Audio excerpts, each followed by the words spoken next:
Assalamualaikum warahmatullahi wabarakatuh. Halo teman-teman semua, semoga kita selalu berada dalam keadaan sehat dan dalam lindungan Allah Subhanahu wa taala.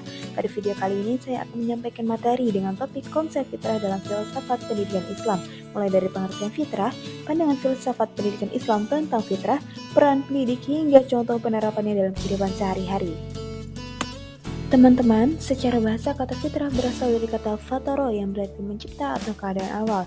Dalam konteks Islam, fitrah dipahami sebagai potensi dasar yang dibawa manusia sejak lahir.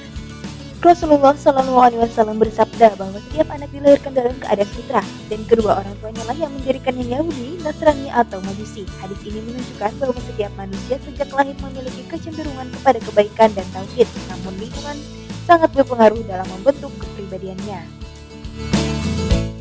Artinya, manusia tidak lahir sebagai kertas kosong. Manusia sudah dibekali potensi spiritual, akal, perasaan, dan moral. Namun, potensi tersebut tidak akan berkembang dengan baik jika tidak diarahkan melalui pendidikan yang benar. Nah, disinilah pentingnya pendidikan dalam Islam, yaitu sebagai sarana untuk menjaga, mengembangkan, dan mengarahkan fitrah manusia agar tetap sesuai dengan nilai-nilai Islam. Manusia juga dipandang sebagai makhluk ciptaan Allah yang memiliki tujuan hidup yang jelas, yaitu beribadah kepada Allah dan menjadi khalifah di muka bumi. Oleh karena itu, pendidikan Islam tidak hanya bertujuan untuk mencerdaskan akal atau mengajar nilai akademik semata, tetapi juga membentuk kepribadian yang beriman dan berakhlak mulia. Konsep fitrah menjadi landasan utama dalam filsafat pendidikan Islam karena pendidikan dipahami sebagai proses mengembangkan potensi bawaan manusia, bukan memaksakan kehendak pendidik. Pendidikan yang sesuai dengan fitrah akan membantu peserta didik berkembang sesuai seimbang, baik dari segi intelektual, spiritual, emosional maupun sosial. Sebaliknya, pendidikan yang mengabaikan fitrah bisa menyebabkan peserta didik kehilangan arah, bahkan mengalami krisis moral. Oleh sebab itu, pendidikan Islam harus memperhatikan karakteristik peserta didik, tahap perkembangannya, serta lingkungannya tempat ia tumbuh. Dalam pendidikan Islam, pendidik memiliki peran yang sangat penting. Guru bukan hanya sebagai penyampai ilmu, tetapi juga sebagai pembimbing, teladan, dan motivator bagi peserta didik. Pendidik harus memahami bahwa setiap peserta didik memiliki fitrah dan potensi yang berbeda-beda. Ada yang unggul dalam akademik, ada yang berbakat di bidang seni, dan ada pula yang memiliki kepekaan sosial yang tinggi. Tugas pendidik adalah membantu peserta didik mengenali dan mengembangkan potensi tersebut, bukan menyamaratakan semua peserta didik dengan standar yang sama. Selain itu, pendidik juga berperan dalam menanamkan nilai-nilai keimanan dan akhlak. Keteladanan guru dalam bersikap, berbicara, dan berinteraksi sangat berpengaruh dalam pembentukan karakter peserta didik.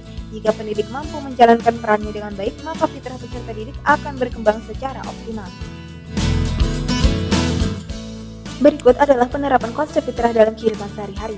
Di lingkungan keluarga, orang tua dapat mengembangkan fitrah anak dengan membiasakan nilai-nilai keislaman sejak dini seperti berdoa, berkata jujur, dan menghormati orang lain. Di lingkungan sekolah, guru dapat memberikan pembelajaran yang tidak hanya berfokus pada nilai, tetapi juga pada sikap dan karakter peserta didik.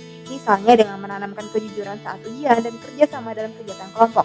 Di lingkungan masyarakat, konsep fitrah dapat diterapkan dengan menciptakan lingkungan yang positif dan mendukung perkembangan moral serta spiritual anak. Dengan demikian, pendidikan berbasis fitrah akan membentuk manusia yang seimbang antara ilmu dan akhlak. Berdasarkan penjelasan yang telah disampaikan, dapat disimpulkan bahwa konsep fitrah dalam filsafat pendidikan Islam menegaskan bahwa manusia sejak lahir telah membawa potensi kebaikan yang harus dikembangkan melalui pendidikan. Pendidikan Islam bertugas menjaga dan mengarahkan fitrah tersebut agar manusia tetap berada pada jalan yang benar sesuai ajaran Islam. Dengan memahami konsep fitrah, diharapkan pendidik dan orang tua dapat menjalankan perannya dengan lebih bijak, sehingga pendidikan tidak hanya menghasilkan manusia yang cerdas secara intelektual, tetapi juga beriman dan berakhlak mulia.